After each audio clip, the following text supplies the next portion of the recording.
Ross, how are you, man? Good. How are you guys? Okay. Ross, who do you want to be guest picker? Guest picker.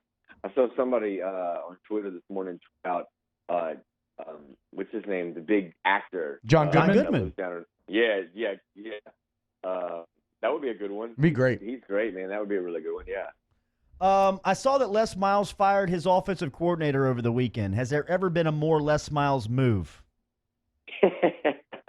Well, it's funny. I don't. I think that's the first time Les has done it. During the season. With all the funny thing about Les was we always joked that, well, number one, first of all, he's obviously integral in all of his offenses. Ugh. So firing the offensive coordinator oftentimes wouldn't impact anything. And two, like, he's so stubborn that he never did that with, Cam Cameron, and just go back through the years.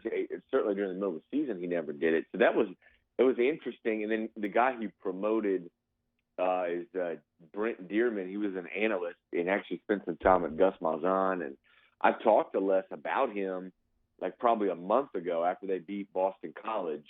And Dearman was kind of integral in incorporating some of the RPO stuff in that game that they won. And then they kind of stopped doing it.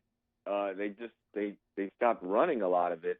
And then all of a sudden, boom, here we are. He fires him and Les Tony and then promotes Dearman. So it was interesting. I guess when you get to that situation where you're losing that much, you feel like you gotta do something, I guess. And this was in a way surprising just because Les has never done this mid-season thing, and he, let alone firing a coordinator in general. He's such kind of a stubborn guy, as you guys know. So that was interesting, man. I guess it must get pretty bad for him to do something like that. More intriguing top 10 matchup on Saturday: LSU hosting Florida, or the Red River Shootout, which I know they don't call it that anymore. Well, yeah. Obviously, I'm biased because of my experience, not just at LSU but in the SEC. So I'm kind of looking forward to the LSU-Florida game. But I'll say this: the Oklahoma-Texas game is probably going to be a little more exciting if I had to guess as far as offensive football.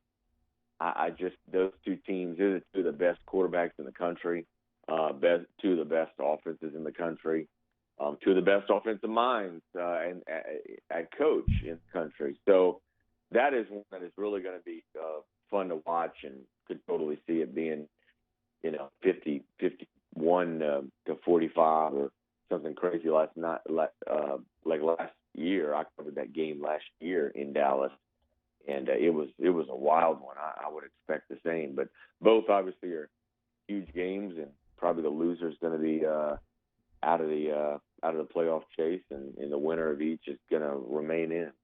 You coming to Baton Rouge this weekend?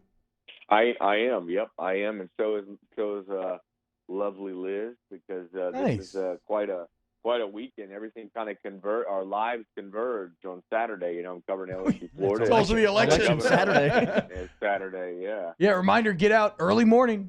Go vote. You can get it done before you head to your tailgate. Feel like you did your part for democracy.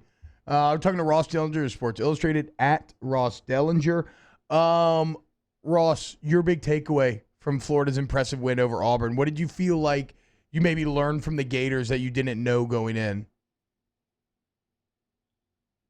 I don't know if I learned anything except more reinforcing how good their defense can be. And they've got some animals up there in that front seven, man. They are salty. I was talking to a coach yesterday. He was telling me about he was rewatching that game as I was talking to him, the Florida Auburn game, and he was talking about that front seven, and just, man, they're good, and so that just it just kind of reinforced my my feelings on them defensively and in that front seven. LSU, I know the offense has been rolling, they've been looking great, but they haven't played probably a top 30 defense or top 40 defense. I don't know where Texas ranks defensively, but at the end of the year, I'm just going to guess that Texas isn't going to rank in the top 20 or top 25, and Florida probably is. So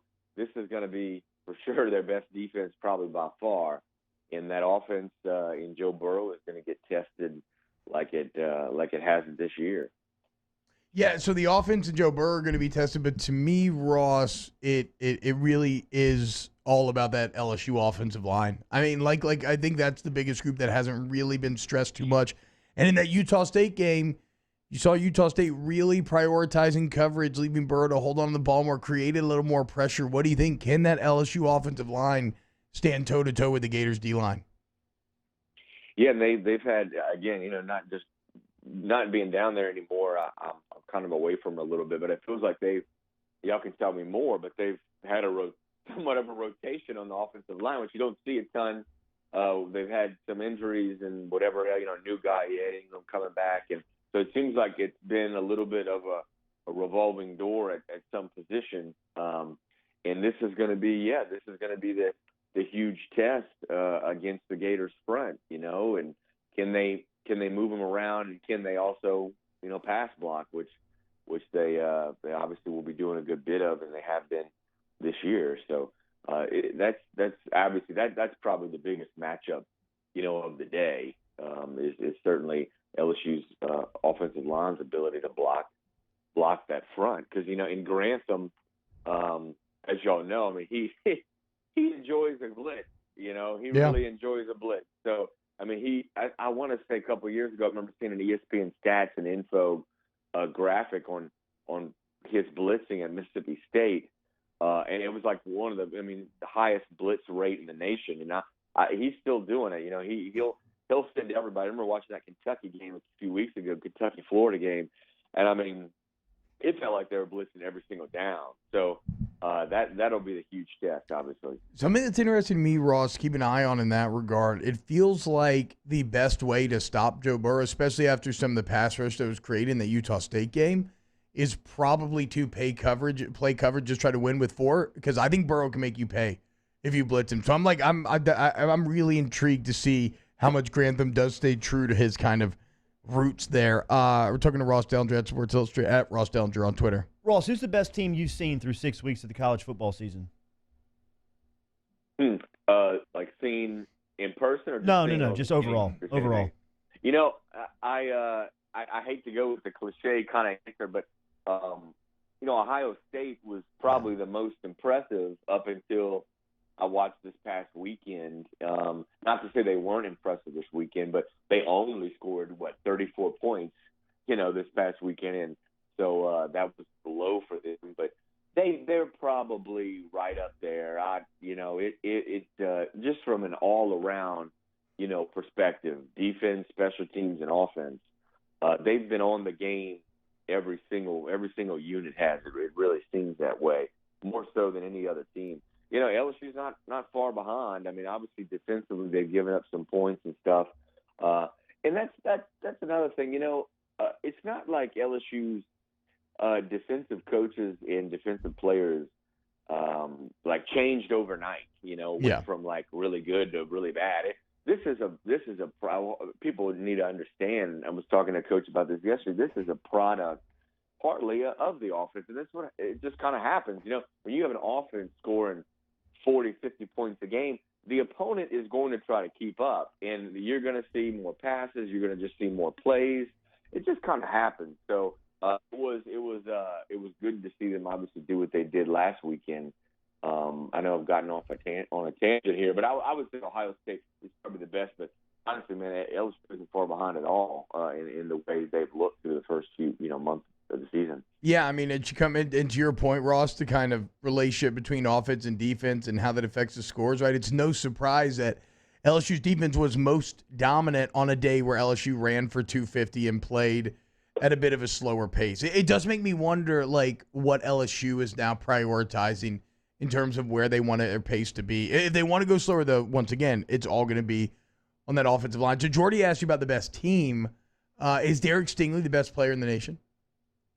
Oh man, that interception was incredible. It is. I'll say this: it's tough to say that a defensive guy is best player in the nation.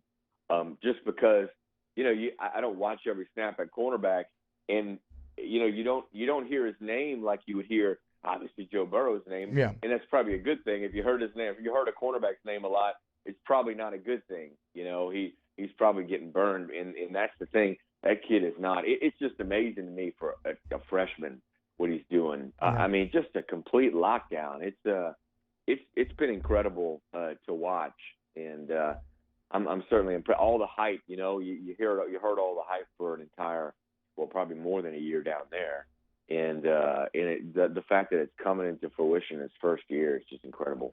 First stop when you get home. Well, first stop, I'll probably head downtown, man. I'll probably go see my house. We still have a house there in Spanish Town. Oh, nice. So I need to go check on it. Yeah, I'll ring it out. But probably head to Spanish Town. Landlord's area. coming to town. I want to go. I heard I want to go see the. I want to go see the rooftop at Chimes, man. The new rooftop. Nice. People's rave I about. gotta go nice. over there and check I that still out. haven't checked it out. Nice. And with the cool front coming in, it's made for this weekend. It's good to have you back And home, we're man. getting a cold front this Yes. week. Could God smile on us anymore? Oh my God. Gelly, look forward to seeing you, man. Thank you. All right, guys.